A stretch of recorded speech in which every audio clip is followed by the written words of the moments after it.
कृष्ण भगवान की जय। भागवत भगवान की जय हो। सद्गुरुदेव भगवान की जय हो। जय जय श्री राधे श्याम।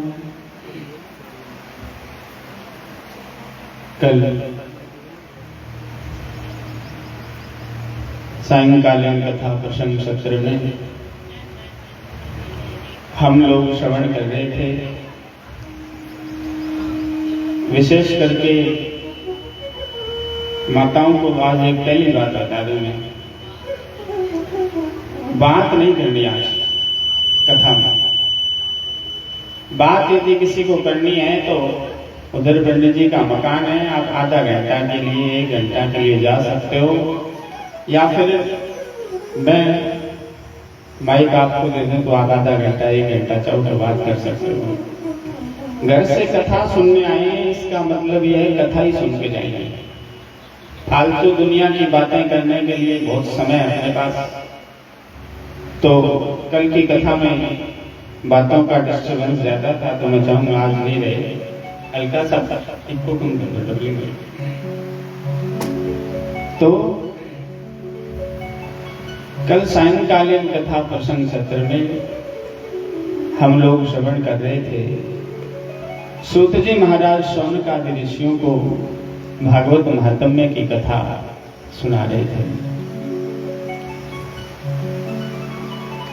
भागवत महात्म्य की कथा में धुंधुकारी आत्मदेव गोकर्ण संवाद के माध्यम से हमने कथा सुनी थी, और श्रोता और वक्ता के नियम, श्रोता कैसा होना चाहिए, वक्ता कैसा होना चाहिए। भागवत जी के मंगलाचरण में प्रवेश करते भगवान व्यास लिखते हैं, जन्माद्यस्यतोऽन्वयादितरतश्चार्थेष्वभिज्ञस्वराट् तेने ब्रह्म हृदय आदि कवये मुह्यन्ति यत्सूरया। मैं उस भगवान की वंदना करता हूं जिसका ना जन्म का पता है, जिसके ना आदि का पता है, ना मध्य का पता है, ना ही अंत का पता है। स्वच्छंद गतिर ईश्वर, जो स्वच्छंद गति से विचरण करता है वो ईश्वर है, भगवान है। या तो फिर कर्तुम अकर्तुम अन्यथा समर्थ ईश्वर, जो सब कुछ करके भी कुछ नहीं करता और कुछ नहीं करके भी सब कुछ कर सकता है, उसका नाम ईश्वर है, भगवान है। और वो भगवान जो इस चराचर जगत को बनाने के लिए, सृजन करने के लिए, पालन करने के लिए, संहरण करने के लिए निमित्त मात्र अपना योगदान देते हैं। जो चेतन है, चेतन वस्तुओं में अनुगत है, और जो अचेतन असत्य वस्तुएं उनसे पृथक है, अलग है। यानी जो स्वयं प्रकाशवान है, स्वयं प्रकाश स्वरूप है। मैंने कल की कथा में कहा था कि भगवान को सूर्य से प्रकाश रोशनी लेने नहीं पड़ती, बल्कि भगवान अपने स्वयं के प्रकाश के छोटे से कण से सूर्य को स्वयं प्रकाशित करते हैं।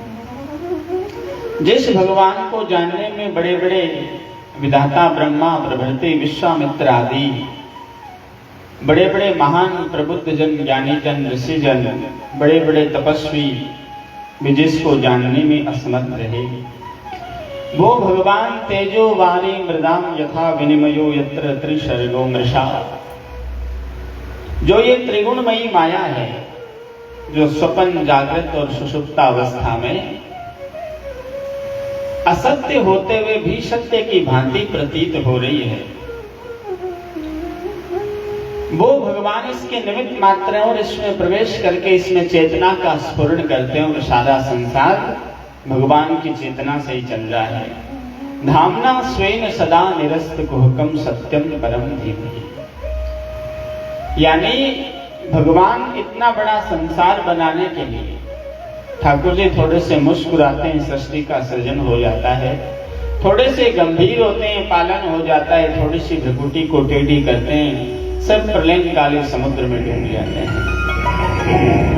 भगवान की सत्ता, भगवान की शक्ति इतनी पावरफुल और इतनी शक्तिमान है। और कहते हैं वो भगवान सत्यम परम धीमहि, जो सत्य में प्रतिष्ठित है। मैं उस परम सत्य की वंदना करता हूं जिस सत्य से बाहर इस दुनिया में कुछ है ही नहीं। सत्य में सब कुछ प्रतिष्ठित है और सत्य ही सबसे बड़ा धर्म है। गोस्वामी तुलसीदास जी मानस में लिखते हैं, धर्मान दूसर सत्य समाना, धर्मान दूसर सत्य समाना, धर्मान दूसर सत्य समाना, धर्मान दूसर सत्य समाना, आगम निगम पुराण बखाना, आगम निगम पुराण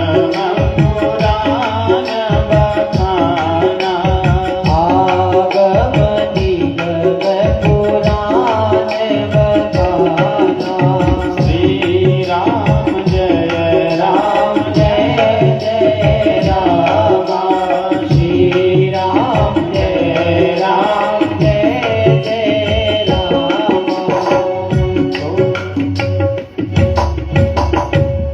बाबा कहते हैं धर्मन दूसर सत्य समाना, आगम निगम पुराण बखाना। सत्य के समान और कोई दूसरा धर्म है ही नहीं। आगम निगम वेद शास्त्र और पुराणों ऋषि मुनि महंतों ने कहा है, नई असत्य समपातक पुंजा, और झूठ के समान कोई दूसरा बड़ा पाप नहीं है, अधर्म नहीं है। तो महाराज ऐसा जो परम धर्म है, जो भागवत धर्म है, वो उन लोगों को जानने के योग्य है जिनकी वृत्ति पूर्ण रूप से भगवदाकार है, जो अपने आप में परमहंस है। निर्मत्सरा नाम सता, जिनको किसी प्रकार का कोई मद मत्सर और मात्सर्य नहीं है। वेदम वास्तव मत्र वस्तु शिवदम तापत्रयोन्मूलनम, जिन भगवान का नाम, भगवान का चिंतन स्मरण हर प्रकार से जीव के 3 प्रकार के तापों का उन्मूलन करता है, ऐसा भगवान का स्वरूप है। निगम कल्प तरोर गलितम फलम, तो उन भगवान की जिस ग्रंथ में व्याख्या हुई उसे भागवत कहते हैं, और वो भागवत निगम माने वेदों का। वेद कहते हैं नितराम गमयति बोधयति निगमो स वेद, नित्य निरंतर शाश्वत लगातार सनातन शुद्ध ज्ञान की ओर बढ़ता है, उसे वेद कहते हैं। तो उस कल्प वृक्ष रूपी वेद का पका हुआ फल है भागवत, और ऊपर से सुखदेव जैसे परमहंस ने मुख लगाया तो इसका मिठास और ज्यादा बढ़ गया। पिबत भागवतम रसमालयम, रसमालयम मोक्ष पर्यंतम मुहुरहो रसिका भुवि भावुका। बार बार ऐसी कथा सुननी चाहिए, पान करनी चाहिए। कहते हैं एक बार नैमिषारण्य की पावन भूमि में शौनकादि ऋषियों ने सूत जी महाराज से पूछा था कि महाराज, सूत जानासि भद्रम ते भगवान सात्वताम पति, देवक्याम वसुदेवस्य जातो यस्य चिकित्सया। कि महाराज,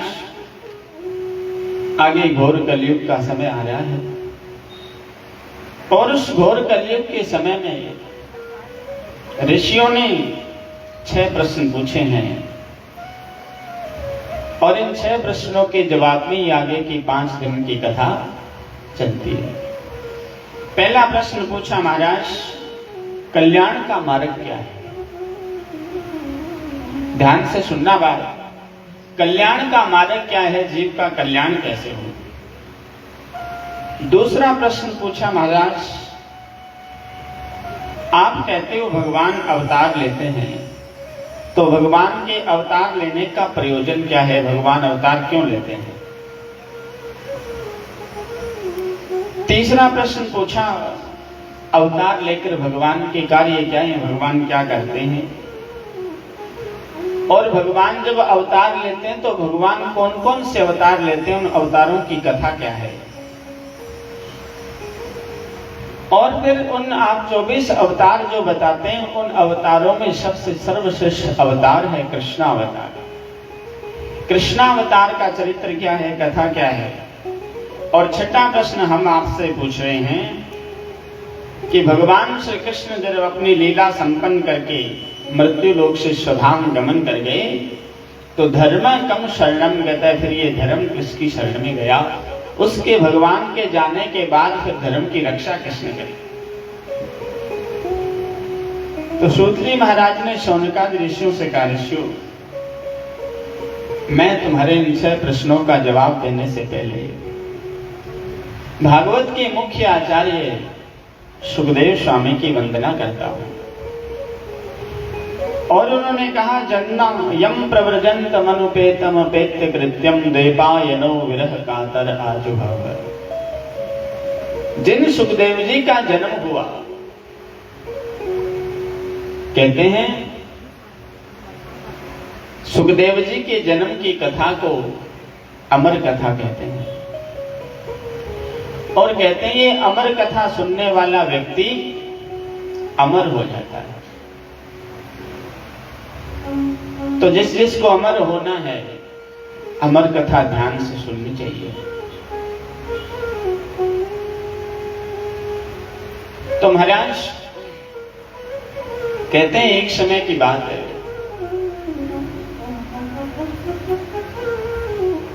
गोलोक धाम में विराज रहे भगवान के मन में विचार आया कि दुनिया में घोर कलयुग का समय आ रहा है। एकदम सिंपल से नहीं ऑपरेटर नहीं है। तो दुनिया में भागवत धर्म का प्रचार प्रसार कैसे हो। तो कहते हैं गोलोक धाम में इस धरती से ऊपर के 7 लोक हैं, भूलोक, भुवलोक, महलोक, जनलोक, तपलोक और सत्य लोक। और सबसे ऊपर एक लोक है जिस लोक का नाम है गोलोक। गोलोक धाम में भगवान राधा कृष्ण का नित्य निवास है। गौ माता मां की मालकिन है। भगवान एक दिन गोलोक धाम में बैठे थे, श्री जी से चर्चा हुई तो कह दिया, मैं ये चाहता हूं कि लोगों के कल्याण के लिए शीघ्र शीघ्र घोर कलयुग के समय से पूर्व भागवत धर्म का प्रचार होना चाहिए। तो श्री जी ने भगवान से कहा, प्रभु करेगा कौन। तो वह गोलोक धाम में छोटा सा सुख पक्षी रहता था, तोता। राधे रानी ने सुखदेव जी से कह दिया, आप मृत्यु लोक में जाओ और जाकर के जल्दी से जल्दी भागवत धर्म का प्रचार करो। तो सुख पक्षी ने कहा, मैं मृत्यु लोक में जाऊंगा। तो मृत्यु लोक में तो जो विष्णु की माया है वो बड़ी विचित्र है। मृत्यु लोक में जाऊंगा तो वो माया मुझे घेर लेगी। तो राधा जी ने सुखदेव जी से कहा, मैं तो मेरा आशीर्वाद है, माया का तुम पर असर नहीं होगा। और कहते हैं वही सुखदेव भगवान या मृत्यु लोक में अमरनाथ धाम में एक सुख पक्षिणी के गर्भ से अंडे के रूप में जन्म ले लिया। और महाराज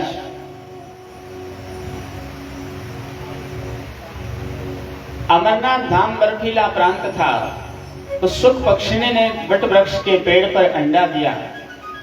तेज हवाएं चली, वो अंडा नीचे गिरा, अंडा फूट गया। सुख पक्षी और पक्षी ने उस अंडे को वहीं छोड़ करके चले गए।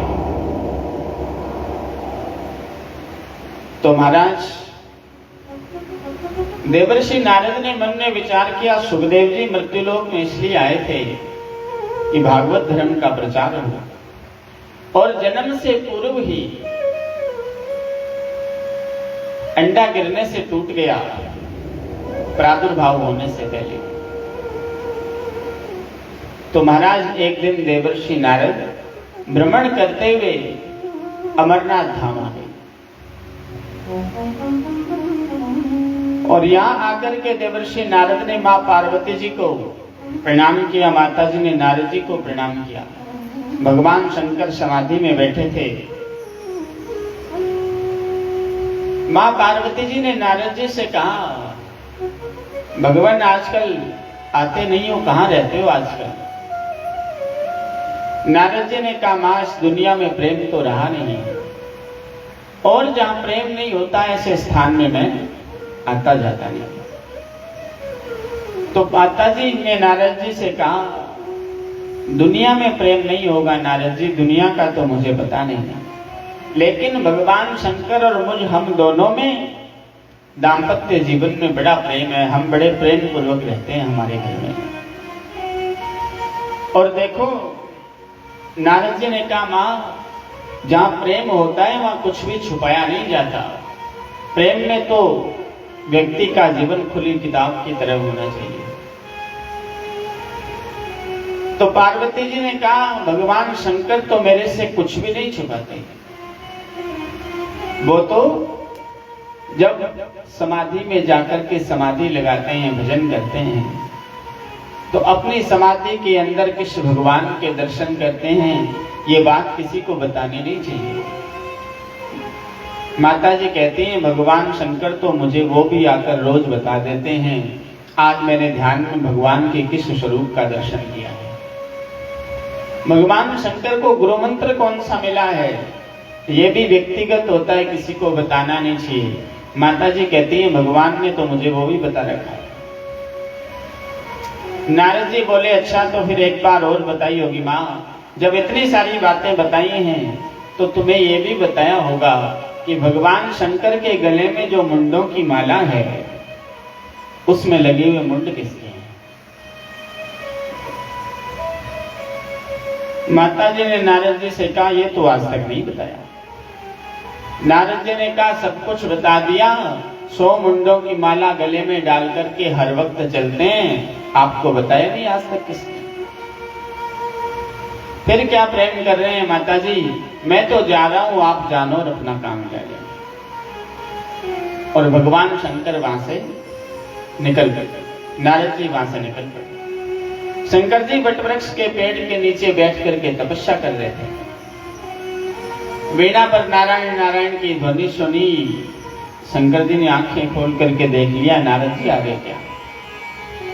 जाते हुए नारद जी ने इशारा कर दिया, बाबा जल्दी अंदर जाना, मां इंतजार कर रही है। शंकर जी ने मन में विचार किया, और दिन तो इंतजार करती या ना करती पता नहीं, आज जरूर इंतजार करेगी क्योंकि घर तुम जाकर के आए हो। और भगवान शंकर समाधि से उठ करके जब अंदर गए, जाकर के देखा घर में कोई भोजन पाने की व्यवस्था ही नहीं थी। शंकर जी ने कहा, देवी आज भोग नहीं बनाया। माता जी बोली, या ना भोग है ना योग है, कुछ नहीं है, चले जाओ यहां से, मेरे साथ बोलने की जरूरत नहीं है। भगवान शंकर बोले, हुआ क्या ये तो बता।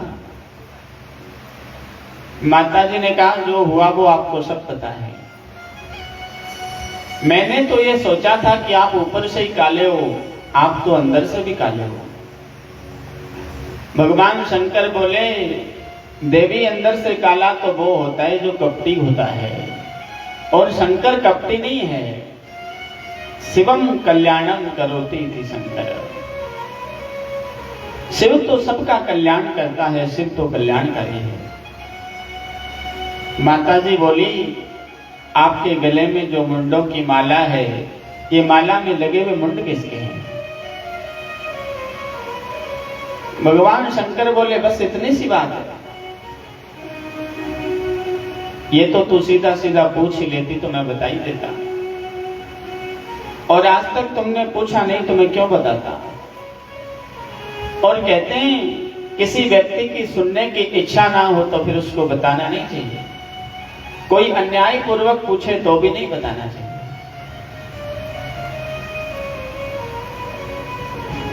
आज तुमने पूछा है तो बता दूं, माला में लगे हुए सारे मुंड तेरे ही हैं। माता जी बोली फिर तो आप और ज्यादा कपटे निकले। महाराज मैं तो एक हूं, 100 मुंड कैसे आ गए मेरे।